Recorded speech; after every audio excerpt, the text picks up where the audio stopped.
I used to think Europe was just Europe, like one big country where everyone spoke with cool accents, ate croissants, and wore scarves even when it wasn't cold. You know, the kind of place you see in movies, with cobblestone streets and cafes on every corner. That illusion shattered the moment my plane landed in Paris. It was supposed to be my European summer adventure. I had a list: visit Europe, take pictures in front of famous landmarks, maybe try authentic food. But as soon as I stepped into the airport and saw signs in French, German, Dutch, and something that looked like a riddle, I realized I had no idea what I'd just signed up for. The customs officer looked at my passport, then smiled and said, "Enjoy your stay in France." And I blurted out, "Wait, this is France. I thought we were already in Europe." He blinked, slowly, as if he'd just discovered a new species of tourist. I laughed nervously and told him I'd be heading to Germany next, maybe Italy after that, all in Europe, right? He smiled again,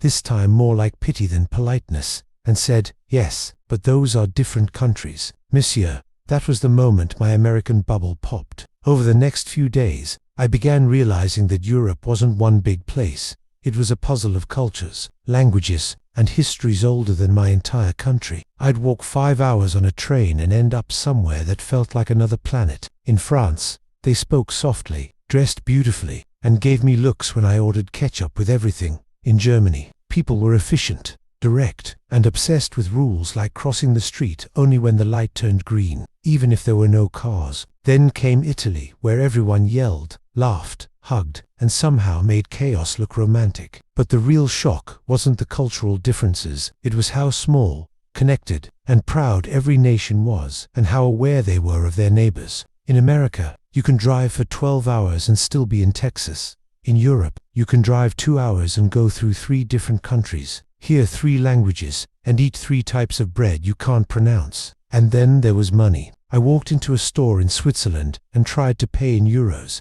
The cashier smiled politely and said, "We don't use euros here." I stared at her, confused. "But isn't this Europe?" She replied, "Yes, but this is Switzerland." That line hit harder than jet lag. Every border, every train ride, every conversation was a new lesson in humility. I realized I'd grown up in a place so massive that we forget how diverse the world can be outside our borders. Europe wasn't one big country, it was 1,000 stories, stitched together by history, conflict, and beauty. And yet, as I traveled, something strange happened. The more I learned about their countries, their languages, their flags, the more I began to see something familiar, a shared rhythm, a quiet understanding that connected them all.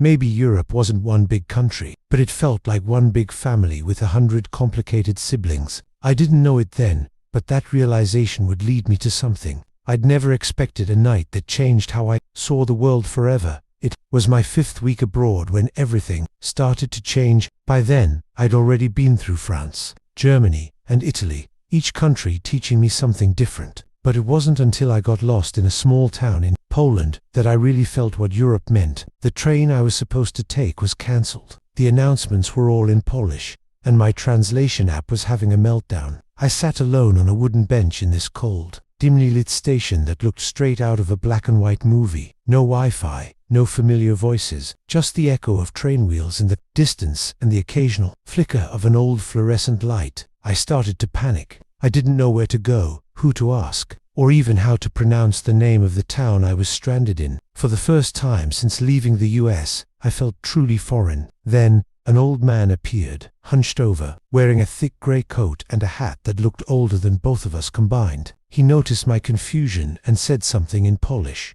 I froze, shook my head, and managed to whisper, "I don't understand." He studied me for a moment, then smiled, a quiet, warm smile that needed no translation. Without another word, he pointed toward the tiny station cafe, motioning for me to follow. We sat at a corner table. He ordered 2 cups of tea, then began drawing on a napkin, crude little maps of train lines, arrows, and stick figures that somehow made perfect sense. I started laughing. So did he. We didn't share a single word of language, but for 20 minutes, we understood each other perfectly. When the next train arrived, he stood up, patted my shoulder, and handed me the napkin map. I said, "Thank you," and though he didn't respond, I could tell he knew exactly what it meant. As the train doors closed, I watched him wave, small, steady, disappearing into the cold night. And I realized something that night. The world doesn't need to speak your language to make you feel at home. Europe wasn't one big country. It was 1,000 hearts, beating in different rhythms, somehow finding harmony. Every border I crossed taught me how connected humans really are, even when our words fail. Back home, we often talk about countries as dots on a map.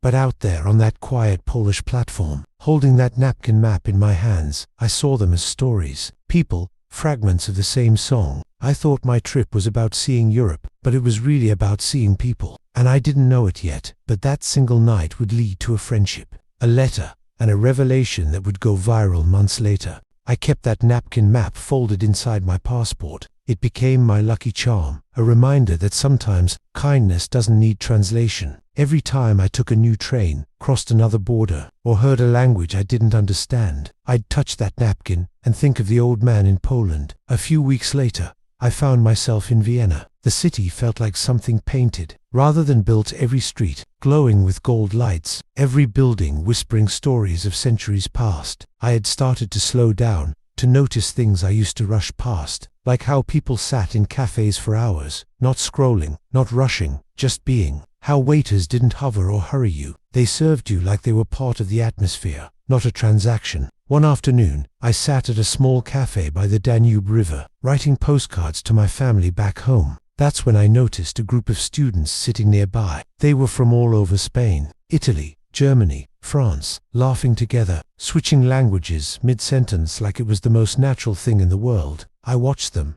fascinated. Then, one of them turned to me and said, "You're American, right?" I nodded, smiling. "Yeah, how'd you know?" He grinned. "You ordered coffee to go. No one does that here." We all laughed, and soon they invited me to join them. We talked for hours about everything: school, music, travel, politics, even stereotypes. They asked me why Americans always seem to smile in photos, and I asked why Europeans never say hi to strangers. The conversation was full of teasing, curiosity, and respect, and something inside me started to shift. That night, as I walked home through the quiet cobblestone streets, I realized that my whole life, I'd seen the world through a narrow lens, believing cultures were either better or worse, easier or harder, right or wrong. But Europe wasn't about comparison. It was about coexistence, about difference working together. The next morning, one of the students, a girl named Lena from Austria, handed me an envelope. "For when you leave," she said with a soft smile. I didn't open it until my flight home weeks later. Somewhere over the Atlantic, I unfolded the letter. Her handwriting was small and careful. "You came here looking for Europe," she wrote, "but what you found was connection. Don't forget that. You saw how different we all are, and how alike we can be when we listen. You Americans always think you have to discover the world, but sometimes the world is quietly waiting for you to notice it." I sat there staring at those words, the sound of the engines humming around me, the napkin map still tucked in my bag. My chest felt heavy, not from sadness, but from realization. The Europe I thought I knew was a postcard. The Europe I met was alive, complicated, beautiful, and endlessly human. And maybe that's what being abroad is really about.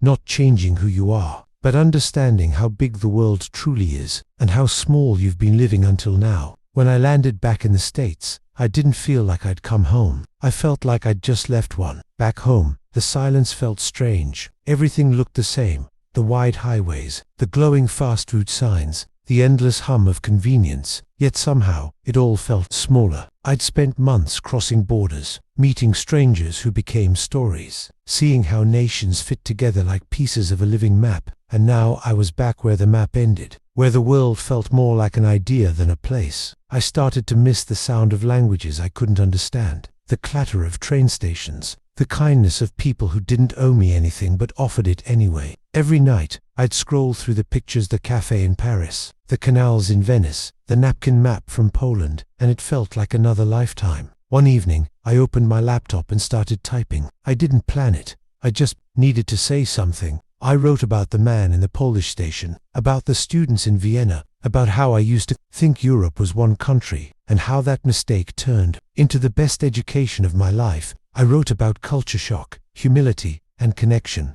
I wrote about how the world doesn't need you to conquer it. It just needs you to listen. I titled it simply, "What Europe Taught Me." I hit post and closed the laptop. I didn't expect anyone to read it. The next morning, my phone was vibrating, non-stop. Notifications, comments, shares, tens of thousands of people from around the world, Americans, Europeans, travelers, even teachers were sharing it. Some laughed at my Europe is one big country confession. Others thanked me for seeing what they'd always felt but couldn't explain. One message stood out. It was from a woman in Germany who wrote, "I've met many tourists, but few travelers. You became one. Thank you for seeing us." And just like that, the story that began with confusion at an airport had turned into a bridge between continents. TV networks reached out, blogs quoted the post. People began tagging me in photos of their own journeys, with captions like, "Remember, Europe isn't one big country." It became a kind of inside joke, but also a truth people wanted to remember. Weeks later, I got a small package in the mail. No return address. Inside was a folded napkin. Drawn on it, a little train, a heart, and a few words written in shaky English. "The world is big, but kind people make it small." I knew immediately who it was from. I sat there at my kitchen table, staring at that napkin, and for the first time since I'd come home, I felt connected again, because maybe that's the real gift of travel. Not the landmarks, or the photos, or the souvenirs. It's the way it changes how you see people, how you listen, how you love the world.